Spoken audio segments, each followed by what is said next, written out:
For today's video po, turuan ko po kayo kung paano po mag-assemble ng vertical filing cabinet po na 4 drawers po ito mga ka-works. Dahil po ito ay import at galing pa po ng ibang bansa is ganyan po, gaya nakita nyo is naka-box pa po talaga siya mga ka-works. So isa-isain muna natin yung drawer box po at saka yung piece panel at saka yung front close po mga kan. Lipat lang po natin sa kabilang misa po mga ka-works para po di po mga parts. So i-organize po natin, i-arrange po natin sila.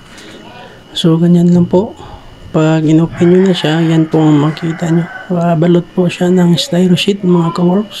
So ganyan. So ayan, tabi muna natin yung mga carton at saka styro sheet para makapagsimula na po tayo mag-assemble ng ating filing cabinet.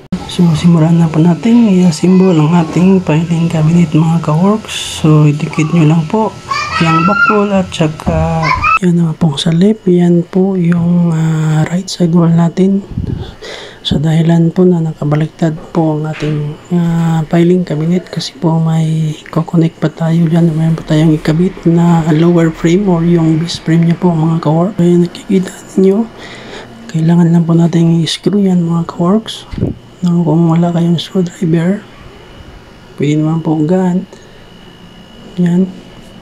Screw nyo lang po. Magkabilang side po. Tatlong screw lang po bawat wall po mga ka-works. Screw na po natin yung left side wall po mga ka-works. Left side wall yan kasi nga nakabaliktad yung ating filing cabinet po.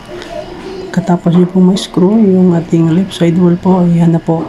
Ito na po yan. Yung hawak ko yan po yung lower frame. Yan po yung dahilan bakit po nakabaliktad yung ating filing cabinet po mga ka-works. So ang kailangan mo lang gawin dyan is pasok mo yan. Meron siya dyang guide o mga butas. So pag natapos mo na ay kailangan mo lang pukpukin para maangat at mapantay mo po sa dalawang left side wall at saka right side wall. Tapos mo pong nalagay yung lower frame, yung base frame. Ang sunod naman gagawin po is yung coatings.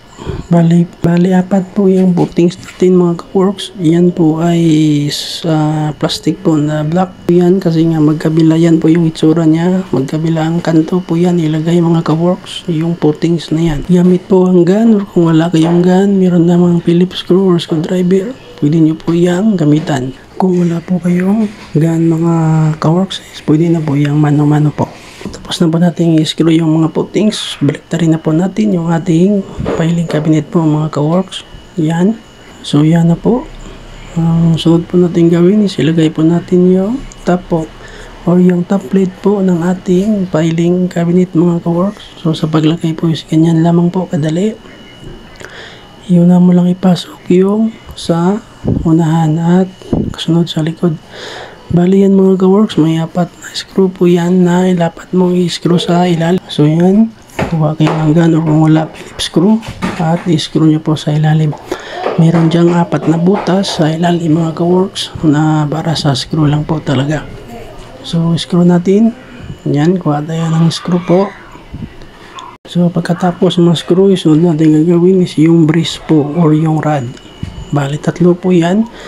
Dagdag na po yan sa tibay ng ating filing cabinet para di po siya gumalaw or mag-wiggle po yung ating cabinet po na vertical. Ganyan lang po siya kadali ikabit mga ka-works. So ayan mga ka-works, lagay muna natin yung rod sa ating filing cabinet po. Yan yung rod na sabi ko, dagdag po tibay sa ating filing cabinet mga ka-works para po hindi mag-wiggle or hindi sumayaw yung ating filing cabinet. So natin gagawin mga ka-works, lagay po ng plastic para po sa central lagi mga ka-works is meron lang yan dyan para nag-costly at papasok mo lang sa loob. So i-screw na natin mga ka-works yan yung hawak ko, yun yung screw natin sa baba, isa rin sa taas. Yan. Ay nakikita ninyo is ni-screw na mga ka-works. So pagkatapos mong ma-install yun is sunod natin gagawin mga ka-works is lalagay natin yung ating mga drawer slide po mga ka-works. So lang muna tayo. So ganyan po sa pagkuha po ng drawer slide po, inner slide is ganyan lang po yung gagawin ninyo. Yan kikita nyo, yun yung itim, yun lang po yung kumbaga ihugutin nyo para malabas yung ating inner slide po. So napakadali lang po tanggalin yung ating inner slide sa drawer slide mga ka-works. So, ang gagawin natin is ilagay na natin yung ating drawer slide sa ating filing cabinet po mga ka-works. So, simulan po natin sa kanan. Bali, 4 po yan na drawer slide. So, magkabilaan, 8 po lahat. Sundan nyo lang po ang video mga ka-works at makukuha nyo po talaga kung paano po mag-install ng 4 drawers na vertical cabinet po mga ka-works. So, sa paglagay po ng drawer slide is ganyan lang po kadali mga ka-works. Kailangan mo lang po katapos po nating ma-install yung ating drawer slide. Ang sunod po natin gagawin mga ka-works ay lock po natin yung lock po para sa drawer slide po. Ganyan, meron kayong yung flat screw dyan, yan po yung gamitin nyo para po malak yung lock po ng ating drawer slide sa taas. Meron yung para ng cowsling na maliit dyan na bakal. Itupin nyo lang po, ipapakita ko. So, ganyan na po, itupin nyo lang po yung nakausli sa bakal. Yan na po yung yan po yung ginawa natin kanina. Yan po yung lock ng ating drawer slide po. Yan po nakikita ninyo. Yan po yung pag-lock. Yan po. Yan yung ginamitan natin ng flat screw para malak yan, para di umangat yung ating drawer slide. So yan po yung sa loob na yung install natin na drawer slide po. Kita nyo. Sunod pa natin gagawin is mag-install po tayo or mag-assemble tayo ng drawer nya. So sa pag-install po ng drawer, sunahin nyo yung drawer box. Yan, drawer box. Tapos lagay nyo yung slider po. Ganyan. So kung meron kayong maliit na hammer, ganyan na nakikita nyo, ganyan lang ang gawin ninyo. Tapos patayon yung drawer box sa piece. So ganyan po, yan po yung front close. So sa paglagay po, ganyan lang po kadali i-install. Sunod po natin gagawin is yung back plate po. Yan, hindi lang masyadong kita. So ganyan lang po. So tapos na po ang ating drawer. Sunod na po is simang step. Kuha ka ng drawer box, lagyan mo po ng drawer slide. Ganyan, magkabila ang side po. Ganyan na po kadali ang mag-assemble po talaga. So, kunin mo yung drawer piece, lagay sa ilalim, patuyuin mo yung drawer box, pagkatapos tupiin mo yung sa ilalim. Yun yung magsisilbing lock niya. Yan, kaya nakikita nyo, pasok mo yan, pasok mo sa gilid ng drawer box.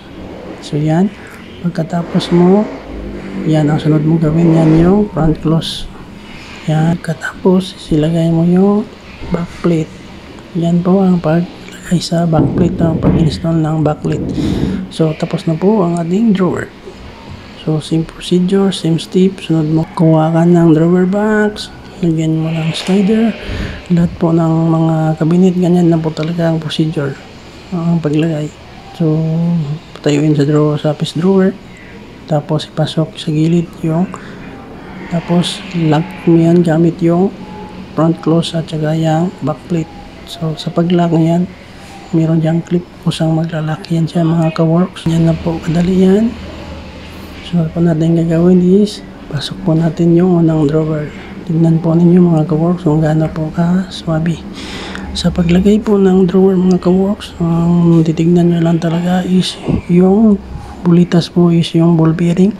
Dapat po nasa unahan talaga bago nyo ipasok yung drawer box para di po magka-problema. Para smooth po talaga yung drawer kung inyong ipasok sa slide. Node naman po ay sa mga tatlong drawer. Ganon din po.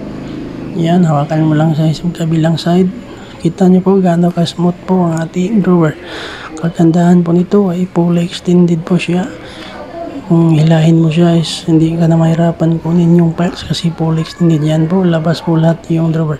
So natin gagawin is ilagay yung drawer, is lagay natin yung divider po. So paglagay ng divider is ganyan lang kadali.